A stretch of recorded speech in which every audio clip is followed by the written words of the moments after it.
So we want you to realize that there's going to be some of that, but we have a new way of explaining it to you. And those who have been hearing and have been focusing in this new way are getting results, extraordinary results, easily. So here it is.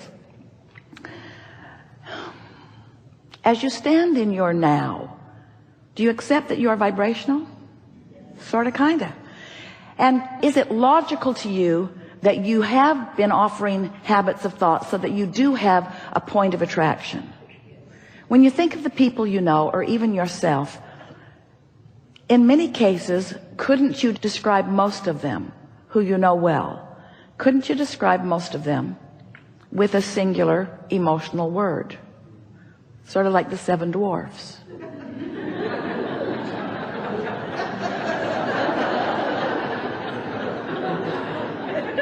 Bashful and happy. In other words, don't you know ornery? Don't you know pensive? Don't you know defensive? Don't you know eager? Don't you know happy? And while everyone you know moves about a bit and could be described in many of these ways, you do sort of have these habits of thought that hold you in those sort of moods, don't you? So we would like you to think of those moods or emotions as vibrational points of attraction, just like the emotional scale that we talked about a few years ago, where there's despair and fear and grief, really low feeling vibrations. And then there is revenge, which is an improvement, and anger, which is an improvement still, and overwhelmment and frustration, improvement still. And then you get into hope, and then you get into joy and eager and appreciation and all those good feeling vibrations. So we want you to think of this grid, this point of attraction, this spinning grid, point of attraction, sweeping around, gathering up all cooperative components and bringing you to them and them to you, because creation is really rendezvousing. It's what it is. Your point of attraction causes you to rendezvous with things that are like you, that are of a vibrational frequency that you are at. So if you think of these spinning grid discs, let's just call it the high-flying disc. That's what you want to be on, that high-flying disc. You want to be on the high-flying disc, but sometimes things have happened that make it impossible in this moment, or improbable in this moment, for you to be on the high-flying disc.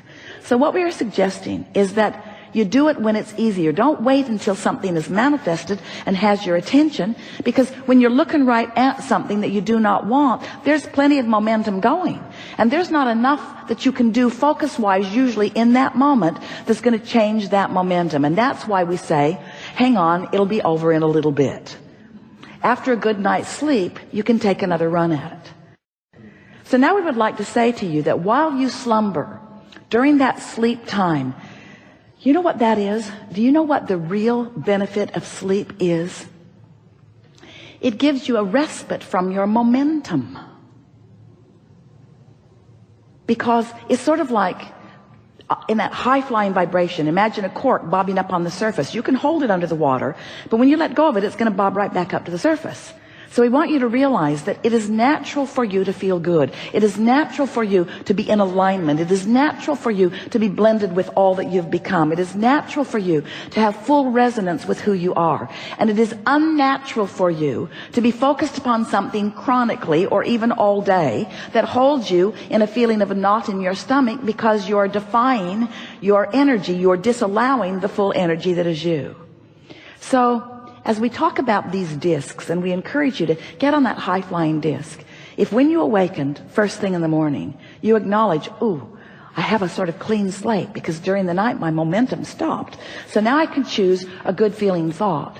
If you choose something that is general, something that's not too detailed, something that feels really good, and you're able to maintain it for 17 seconds, and then another, and you actually manage to lie in bed until you've crossed the 68-second mark, now you have a chance to have different momentum going today. Your point of attraction, your spinning grid, so to speak, what comes to you, it is our promise to you, will be a vibrational match to how you feel. Now, you might not make it till breakfast before something causes you to fall off that disc.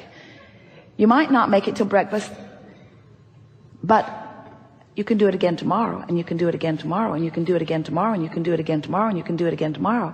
Until after a while, not that long, certainly within 30 days, you will have established a vibrational precedence, a vibrational habit. You know, a belief is just a habit of thought. So if you think a thought and you don't contradict it, and you allow the momentum to go, then the momentum will be such that this thought will gather enough momentum that then you will become a believer of it. Years ago, when we first began talking about thoughts, we said a belief is just a thought that you keep thinking. And Esther and Jerry, we remember many conversations with them.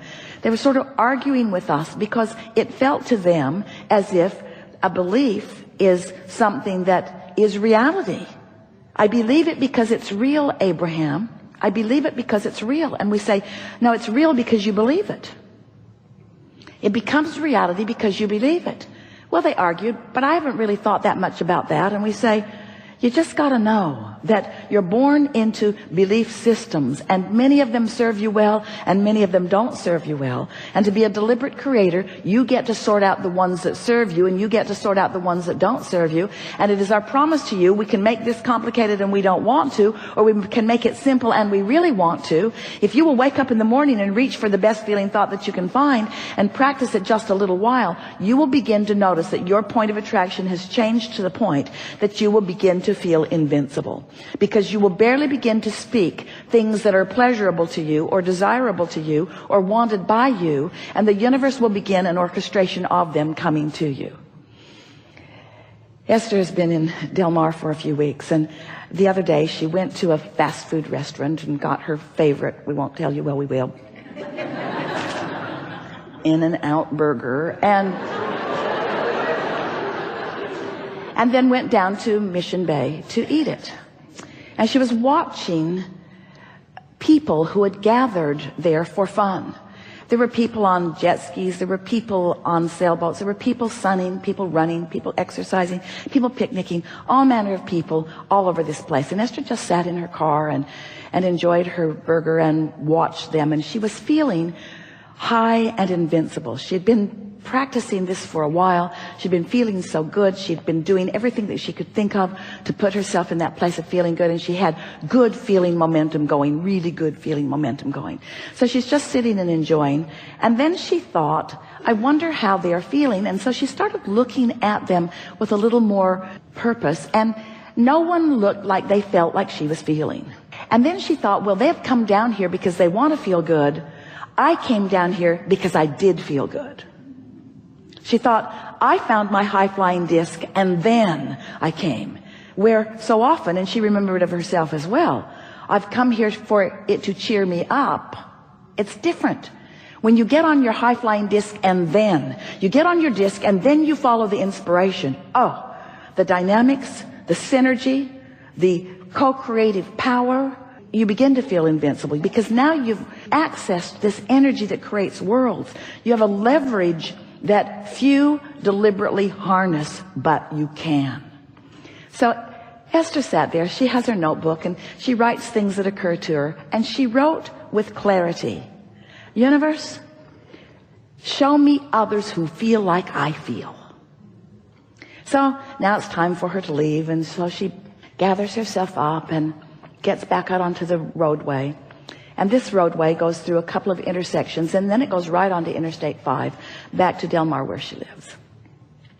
And as she crossed through the intersection, it was hard for her to get through without clogging it because the traffic was backed up. And as soon as she got through the last intersection, she realized, there must be a problem on the freeway.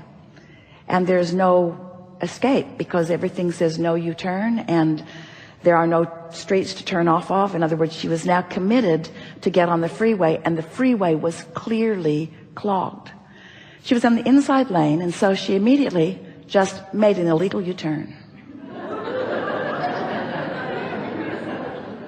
And so did the car behind her. It was like synchronized illegal driving. And now she's facing the intersection that she had just come through, and happy that she is not on that path of most resistance. she found illegal, we'll give it that, path of least resistance. The man who had been behind her, who is now in front of her because they've turned around, got out of his car, beautiful white hair, smiles that looked bigger than his head, and came to the window of her car and said, I've been driving around here for a long time, and never, ever, ever have I seen anyone follow their gut instinct with such success so quickly.